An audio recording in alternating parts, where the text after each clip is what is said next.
Nagtungo ang usapang banal kasama ang aking team doon mismo sa north part of Cebu na kung saan devastated ng napakalakas na lindol nitong nakaraang linggo, partikular sa Bugo at Medellin. Sa lahat ng ating mga vlogs, ito ang kauna-unahang pagkakataon na nag-face reveal ang usapang banal at gusto ko ring ipaalam na ang budget na kung saan ating ginamit sa pagbili ng mga bigas at ibang bagay ay hindi lahat mula sa usapang banal, kundi karamihan dito ay nagmula sa taga-subaybay sa channel na ito, sa ating mga subscribers, mga followers, silent viewers na nagmula sa iba't ibang panig ng mundo at Pilipinas. Nagpadala sila ng tulong pinansyal at ginamit ang ating channel upang ang kanilang mga donations ay makarating sa mga nangangailangan. Isa itong karangalan para sa amin na maging bahagi at maging kasangkapan upang maihatid ang inyong awa sa ating mga kababayan. Kaya sa videong ito ay ating ipakikita ang sitwasyon sa loob ng Bugo at ng Medellin at ang kanilang hinaing at ang kanilang pangangailangan at ganoon rin kung gaano nga ba kalaki ang damage na natamo ng naturang lindol. Ang video na ito ay nagsisilbi na ring reminder para sa ating mga kababayan sa iba't ibang panig ng mundo, Pilipinas o nasa gobyerno na talagang nangangailangan pa ng tulong ang ating mga kababayan sa Medellin at Bugo, Tabuelan at iba't ibang bahagi ng northern part of Cebu. Malaking tulong ang inyong pag-share sa videong ito dahil dyan ay marami tayong maaabot na mga tao na nais magbigay ng tulong.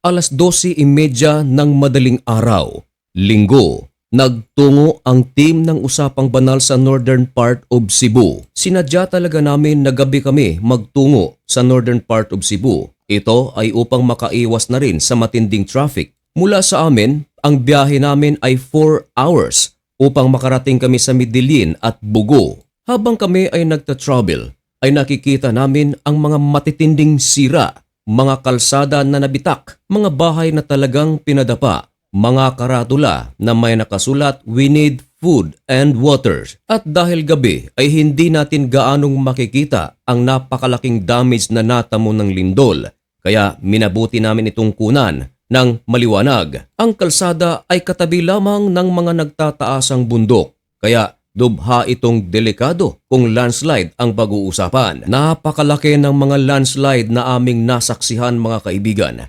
May mga bahay na natabunan, may mga sasakyan na talagang sinira at ang matindi, meron talagang mga nasawi.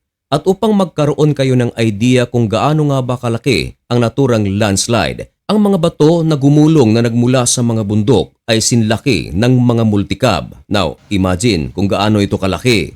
Busy rin ang ating gobyerno para sa search and rescue operation. Maraming mga kalsada ang hindi madaanan, merong mga tulay na talagang gumuho. At nang kami ay makarating na sa aming destination, mga kaibigan, hindi lumagpas ang 10 minutes hanggang 20 minutes. Napakarami ng mga aftershocks ang aming naranasan.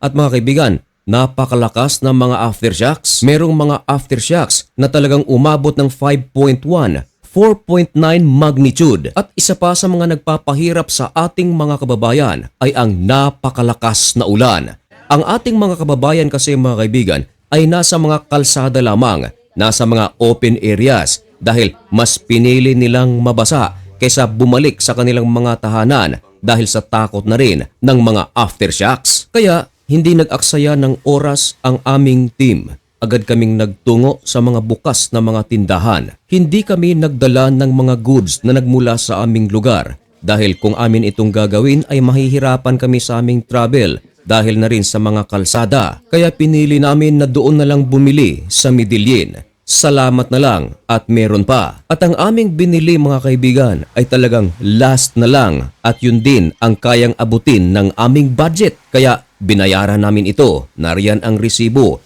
upang makita ng mga nag-donate sa channel na ito upang maiabot ang inyong tulong. Hindi ko man kayo mapangalanan pero alam ng Panginoon kung sino kayo. At alam nyo rin kung sino kayo Kaya saludo po ako sa inyo. Diyos na lang po ang bahala sa inyo. Mabilis naming ipinakarga ang mga bigas upang magsagawa tayo ng repacking. Kailangan natin itong gawin upang marami tayong mabigyan. At mga kaibigan, lubos-lubusin ko na rin ang pagpapakapal ng aking mukha. Hindi pa tayo tapos sa pamamahagi ng ating mga ayuda sa ating mga kababayan. Ilalagay ko pa rin ang aking GCash number sa ating mga kababayan na nais magpaabot ng kanilang tulong sa ating mga OFWs na nanonood ng video ito, sa ating mga subscribers, sa ating mga followers, sa ating mga silent viewers, at kung sa ating mga bashers ay maaari nyo pong isend ang inyong mga tulong sa GCash number na inyong nakikita sa video ito, at maaari nyo rin akong i-contact sa pamamagitan ng Usapang Banal Facebook page. Doon ay makikipag-usap ako sa inyo ng personal kung ano ang ating gagawin upang maihatid ang inyong mga tulong. Hindi na tayo nag-aksaya ng oras, agad tayong nagpatawag ng mga young people. Ang mga young people na ito ay biktima rin ng malakas na lindol.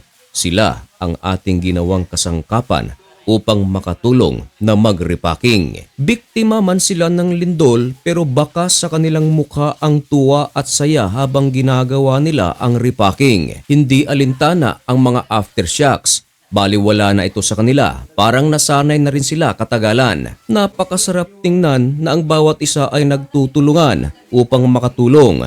Isa itong patunay na kahit na tayo ay mga biktima ay hindi pa rin tayo mawawalan ng pag-asa. Hindi pa rin tayo mawawalan ng kakayanan na makatulong. Talagang totoo na kahit na sa panahon ng kahirapan, ito ay kayang paglampasan kung ang bawat isa ay magtutulungan. At habang ginagawa namin ang repacking, meron akong napansin.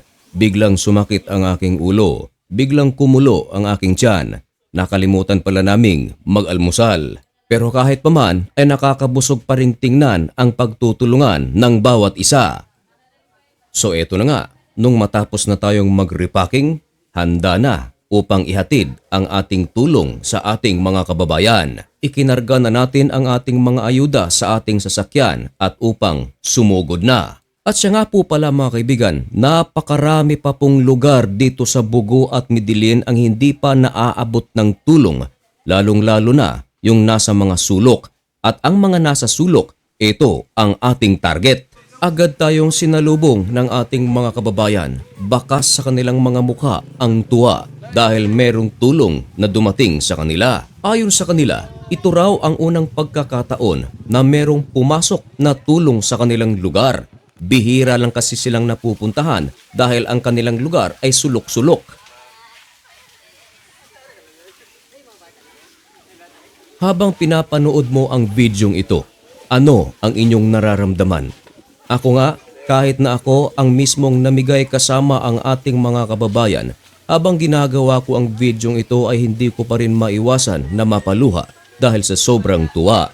Talaga palang nakakagaan ang loob ng tumulong sa ating kapwa. Hindi mababayaran ng anumang salapi. At nang matapos kaming mamigay sa lugar na ito, ay nagtungo na naman kami sa ibang lugar. At sa mga tao na nagpaabot ng kanilang mga donations, pagmasdan ninyo ang kanilang mga tuwa. Pagmasdan ninyo ang kanilang mga mukha. Pagmasdan ninyo ang inyong nagawa. At mga kaibigan, nais ko lang ipaalam sa inyo. Dahil nandoon ako mismo, kitang-kita ko ang kanilang matinding pangangailangan. Sa ngayon, maliban sa bigas at trapal, ang talagang pinakakailangan nila ngayon mga kaibigan, tubig. Maging kami at ang aking team ay naghanap din kami ng tubig sapagat hindi kami nakapagdala mula sa aming lugar. Nagpunta kami sa munisipal ng Midilin upang makahingi ng tulong. Subalit merong malaking problema din ang Midilin sapagat ang kanilang munisipal ay nasunog. Hindi man buo pero malaking bahagi. Kaya kung saan-saan kami napunta upang maghanap ng tubig. Merong ang mga tindahan wala namang mabibili. Hanggang sa makarating kami sa lugar na ito, merong mga lalagyan ng tubig, wala namang laman. Mabuti na lang at merong nakapagbigay sa amin. Ito ay programa rin ng gobyerno pero limitado ang kanilang ipinamimigay upang makapagbigay din sila sa maraming mga tao. At nang maubos na ang aming dala mga kaibigan, kinakailangan na rin naming umuwi. Mabilis sana kaming natapos na mamahagi mga kaibigan, kaya lang hindi kami umuwi agad sapagkat gusto naming pakinggan ang kanilang mga kwento. Marami pang mga tao ang dumudungaw sa aming sasakyan, nagbabaka sakali na meron pa silang matatanggap pero gustuhin man naming magbigay ay talagang ubos na. Maraming mga tao ang nakatayo sa mga kalsada at pumapara sa mga sasakyan upang humingi ng tulong. Nangako na lamang kami na kami ay muling magbabalik upang magdala ng panibagong mga tulong. Kaya sa ating mga subscribers, followers, silent viewers, hindi pa tayo tapos. Kung nais nyong tumulong at ipaabot ang inyong mga tulong, ay maaari nyong isend o ipadala ang inyong mga tulong dyan sa GCash number na inyong nakikita sa videong ito. At kung inyong ipahihintulot, maaaring bukas ay babalik kami upang ibigay ang kanilang pangangailangan. At ngayon mga kaibigan, ang talagang pinakasigaw nila, tubig. Pangalawa ay ang bigas. At mga kaibigan, hanggang dito na lamang muna ang videong ito. Again, maraming salamat sa ating mga followers, subscribers, silent viewers na nag-donate upang tayo ay makapagbigay ng tulong. May God bless you and thank you so much for watching. Goodbye!